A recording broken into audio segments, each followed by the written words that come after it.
Darfur is just the latest symptom of Sudan's diseased state.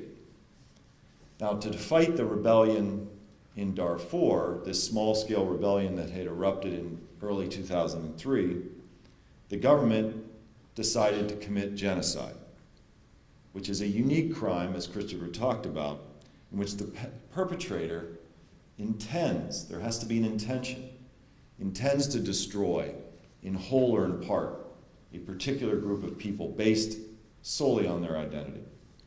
And in this case, in the case of Darfur, the government of Sudan initially targeted for elimination 3 groups: the Fur, the Zagawa, and the Masalit. We should know their names just like we know the Tutsi and many of the others that have been referenced tonight. To accomplish that task, the government has armed, and not very differently from other genocidal regimes, has armed and organized the militia, which we talked about in the story, Amina's story, the Janjaweed. The Janjaweed, for reference sake, are like Darfur's Ku Klux Klan. Like the KKK, they represent a very small, virulent minority opinion within the community in Darfur. But they have the guns, courtesy of the government of Sudan. Imagine if the KKK had been given arms at the turn of the last century in Mississippi and Alabama and turned loose, and huge support from the US military. What would have happened? How would our history have been different? And these militias, backed by the Sudanese government, went about their work with very deadly efficiency. Over 1,500 villages like Amina's have been razed, burned to the ground. And just 2 months ago, another offensive was undertaken. It had become very fashionable for journalists and politicians and analysts to say, what's wrong with the Darfur movement? They keep crying about what's happening in Darfur. It all happened a few years ago. Well, the government of Sudan unleashed an offensive in the area of Darfur called the Jebel Mara, which utilized all the tactics that I just described to you in Amina's story, and killed hundreds and hundreds of people and displaced tens of thousands of people. That was last month.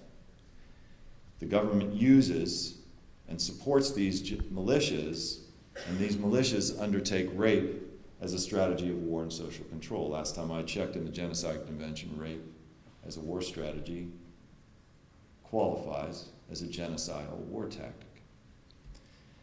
Now,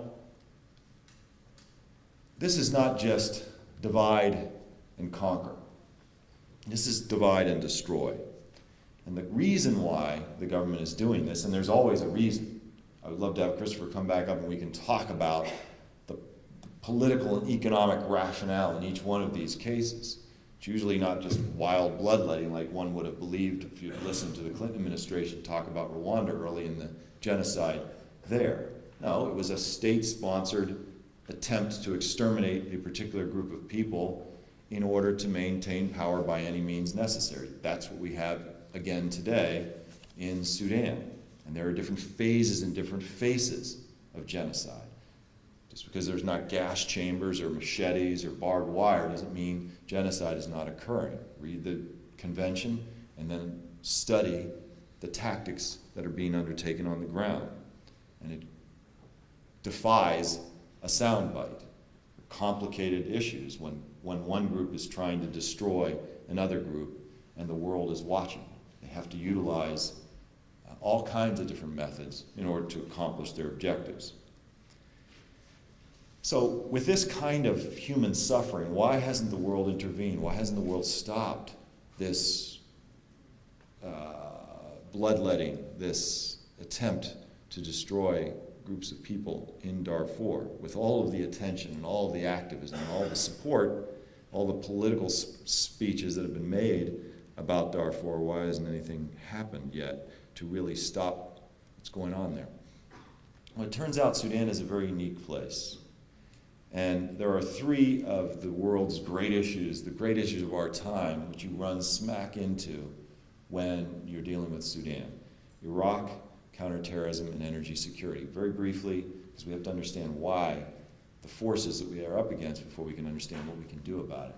Iraq is very obvious. The war in Darfur erupted roughly at the same time the U.S. intervened in Iraq, invaded Iraq, and of course, most of the energy and attention and political capital was expended during those years, subsequent years, on the primary international crisis that was unfolding there in Iraq.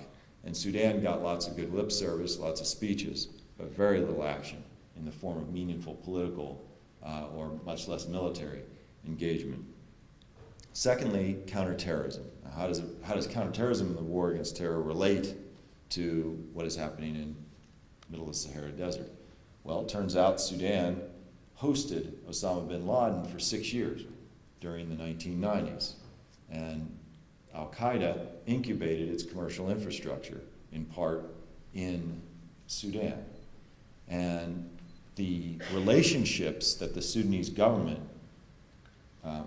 built and maintained with Al-Qaeda meant that the Sudanese government officials, particularly the intelligence officials and security officials, have a great deal of knowledge about the way, the inner workings of the Al-Qaeda international's network. And so when, flash forward to September 11 and its aftermath, when the United States invaded Afghanistan and then began to make noises about doing the same in other countries that were involved in supporting in some way, shape, or form or relationships with international terrorism, the Sudanese got very nervous, partly because of some of the comments that were made by some U.S. officials. And they turned and began to provide, drip, drip, drip, began to provide little pieces of information about what they knew about the networks and the front companies and all the rest of the aliases that various operatives of Al-Qaeda were using. This is very valuable to the United States. Boom, conundrum, genuine, serious conundrum. Are we going to intervene in a country which is providing valuable information, or what was perceived to be valuable information, to one arm of our government? Are we going to intervene with another arm to try to stop something that the United States itself, the Bush administration itself, was calling genocide? Turns out not.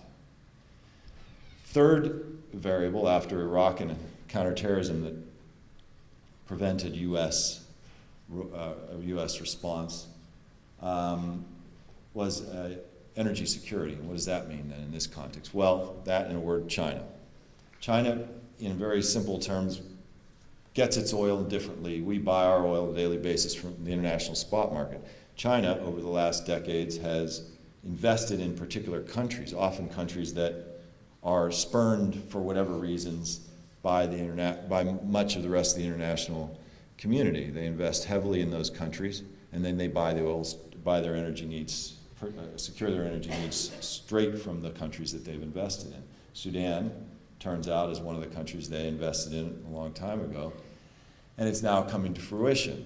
So they're, with $8-9 billion of sunk assets and a fairly robust annual output from Sudan. Sudan rose over the last decade from an exporter of a few agricultural items now to a mid-level oil producer, purely because of China's investment.